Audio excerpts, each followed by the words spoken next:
In 509 BC, a handful of Roman aristocrats drove their king out of the city and swore an oath: never again. For the next 500 years, rex, king, was the filthiest word in Latin. Romans would murder their own heroes just for wanting the crown. But here's what nobody tells you.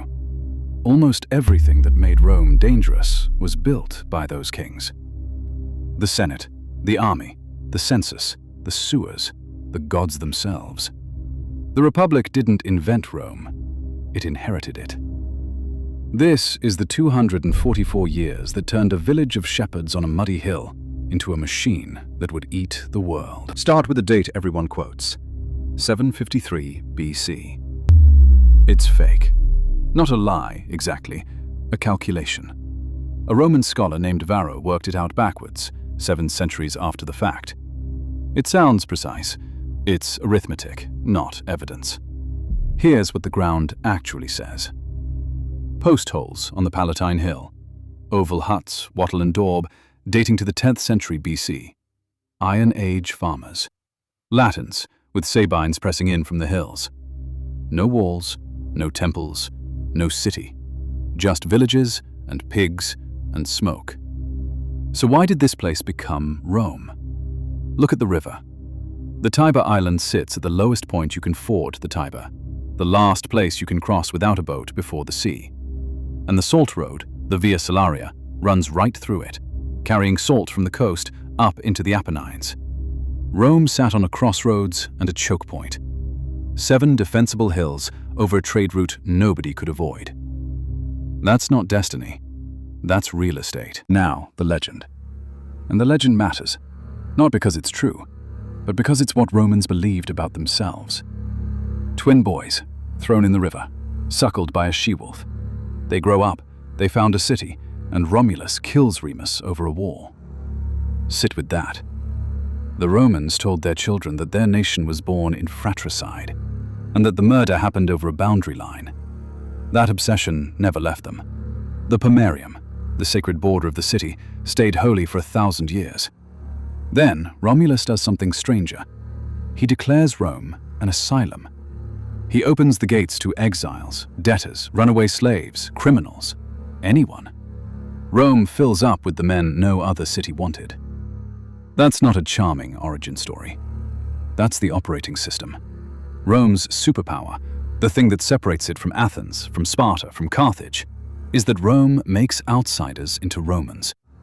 Everyone else guarded citizenship like treasure. Rome handed it out like a weapon. Watch it happen immediately. Rome has no women, so the Romans invite the neighboring Sabines to a festival and abduct their daughters. War, obviously. And it ends in a merger. The Sabine king, Titus Tatius, rules Rome jointly with Romulus. The Sabines don't get conquered, they get absorbed. And in between the myths, Romulus builds the machinery. A senate, 100 elders. Rome calls them the patres, the fathers. Their descendants become the patricians. 30 curiae, voting units, an assembly. Lictors carrying the fasces, the axe bound in rods. And the king himself, the rex. War leader, chief priest, chief judge, but not a tyrant. He's chosen, he's advised. He can be refused. Romulus dies, or ascends into the sky in a storm, depending on who's selling. And Rome elects a Sabine, Numa Pompilius, around 715 BC. And he does not fight a single war. 43 years, and the doors of the Temple of Janus stay shut the entire reign. Instead, Numa writes Rome's spiritual constitution. The pontiffs, the augurs reading the flight of birds, the Vestal virgins guarding a fire that must never go out, the flamens, the calendar, 12 months, days marked fastus or nefastus, lawful or forbidden.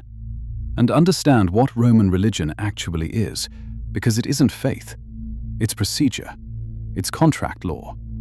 The Romans called it the Pax Deorum, the peace of the gods. Perform the rite exactly right, down to the syllable, and the gods are obligated. Get one word wrong, and you start again. Rome loses a battle? Somebody botched a sacrifice. Find him. Numa didn't give Rome a religion. He gave Rome a legal department with an altar. Then Rome swings back to the sword. Tullus Hostilius, around 673. A war king, and he starts with a target that should shock you. Alba Longa, the city Rome came from, its own mother. He destroys it, levels it, and then he marches the entire surviving population inside Rome's walls, settles them on the Celian Hill, and promotes their nobles straight into the Senate. Read that again. Rome annihilates a city and makes its people Roman by Friday. The legend of this war is 3 brothers against 3 brothers, the Horatii against the Curiatii. 2 Romans die instantly. The last one runs, splits the enemy up, and kills them one at a time. The moral the Romans took from it: Rome doesn't win because it's strong. Rome wins because it doesn't break. Tullus builds the Senate House, the Curia Hostilia. It carries his name for 600 years. Ancus Marcius, Numa's grandson, priest and soldier both. He beats the Latin towns, and he does the same thing again. Defeated populations get marched to Rome and dumped on the Aventine. No vote, no Senate seats, just citizens without power. That's the birth of the plebeians. And the entire next 3 centuries of Roman politics is that resentment coming due. He throws the Pons Sublicius across the Tiber, Rome's first bridge. Now Rome owns both banks. And he founds Ostia at the river's mouth. Salt beds, a harbor, a hill town just touched the sea. He also formalizes the Fetiales, priests who declare war with a ritual, a spear hurled into enemy territory. Which means from this moment, every Roman war is a bellum justum, a just war, legally sanctified before a sword is drawn. Rome invented war propaganda before it invented the Republic. 616 BC. And Rome does something no other ancient city would tolerate. It crowns a foreigner. Lucius Tarquinius Priscus. His father was a Greek refugee. He comes to Rome from Tarquinii in Etruria. He isn't Latin, he isn't Sabine. He's an immigrant with money. And the Romans make him king. The Etruscans are everything Rome isn't yet. Urban, literate, rich, sophisticated. And Rome robs them blind. The arch, the toga, the triumph. Reading the future in a sheep's liver, the fasces. Rome takes it all and files off the serial numbers.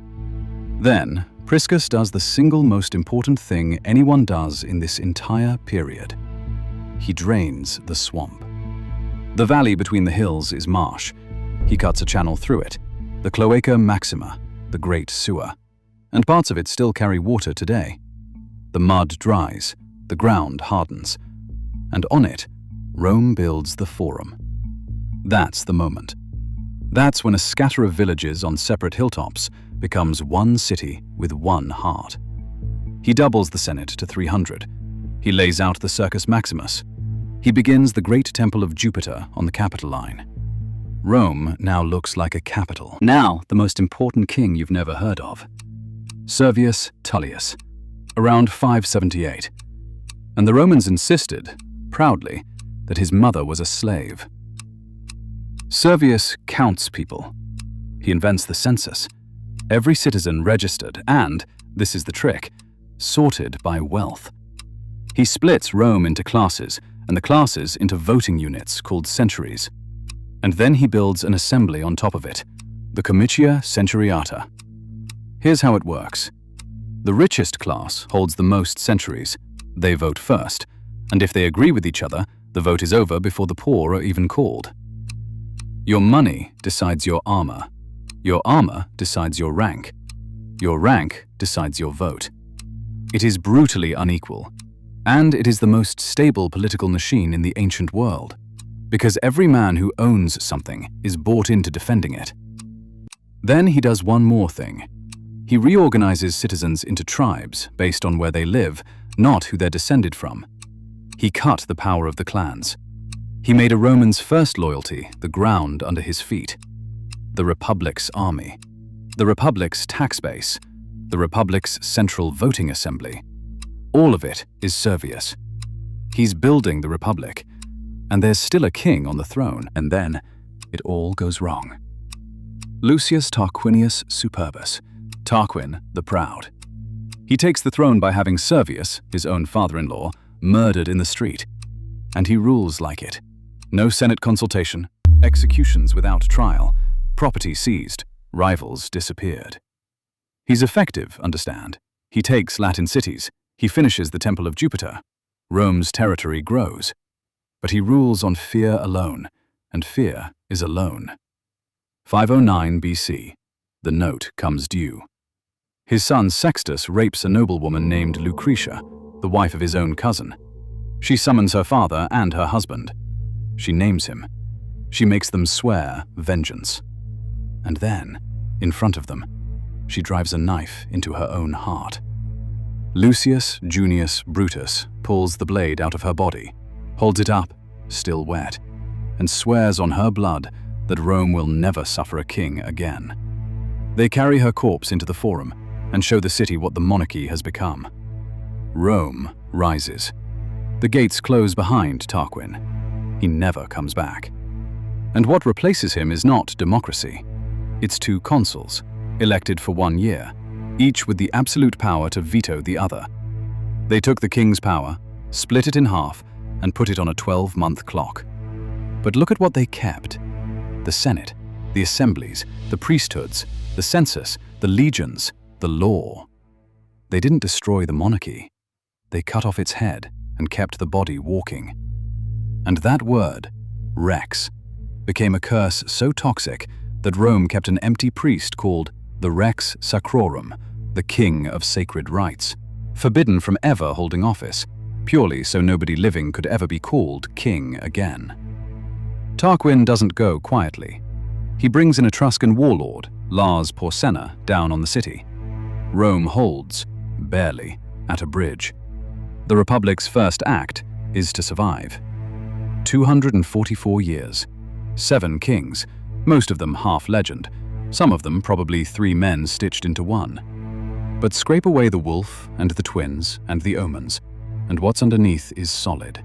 A town at a river crossing that survived by swallowing its enemies and calling them citizens. A state that turned religion into paperwork, war into law, and wealth into votes. The Republic gets the glory. The Empire gets the movies. But the kings built the engine. And the very first thing the Republic did with it was point it at the world. 509 BC. Rome has no king. Rome has an army, a senate, a constitution, and a grudge. Next stop,